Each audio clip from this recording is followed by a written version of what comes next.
isa na ikatagang RPGBI Guardians Visayas. Sa damdaming tila nag-aalab ng isang phoenix, si Miko Tito Villa Gonzalo, ang ating GMF Phoenix. Hinirang bilang Visayas Vice President dahil sa galing at tapang sa pamumuno. Nandyan siya lumaban sa mapang-abuso at mapanlinlang na lider sa Visayas. Minsan sinubok ng kasaysayan ang RPJBI Guardians Visayas, ngunit hindi ito pinalampas ni GMF Phoenix. RPJBI Guardians Visayas sa Region 6, Region 7, Region 8. Ang apoy ng pagbabago'y patuloy na nagliliyak, kasama sina GMF Tops, GMF Warrior, GMF Freeze.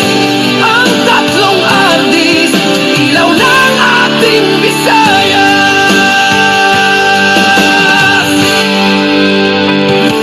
Mula Region 6, tinanggal ang mga lider na kawatan at abusado. Itinalaga si Chris Albano, GMF Tops bilang RD.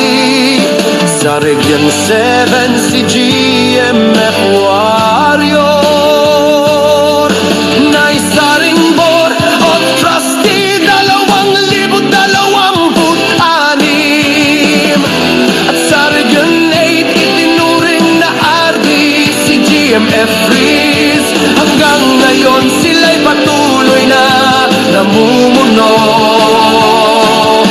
Ang laban sa katarungan ay hindi natapos. Ang RPGBI Guardians Visayas ay nananatiling matatag sa ilalim ng pamumuno ni GMF Phoenix.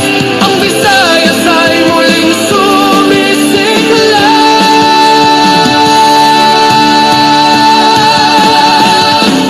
Phoenix, RPGBI Guardians Visayas sa Region 6, Region 7, Region 8. Ang apoy ng pagbabago'y patuloy na nagliliyab, kasama sina GMF Tops, GMF Warrior, GMF Freeze. Ang tatlong artist, ilaw ng ating Visayas. Mula sa mga hamon at pagsubok, walang sino mang nakapigil sa RPJBI. Si GMF Phoenix ang gabay at sandigan, tapat na lider, tunay na Phoenix ng Visayas. Fierce RPGBI Guardians Visayas sa Region 6, Region 7, Region 8. Ang kanilang alab ay patuloy na nagbibigay liwanag, kasama sina GMF Tops, GMF Warrior, GMF Freeze. Ang tatlong artist, simbolo ng katapangan at katatagan.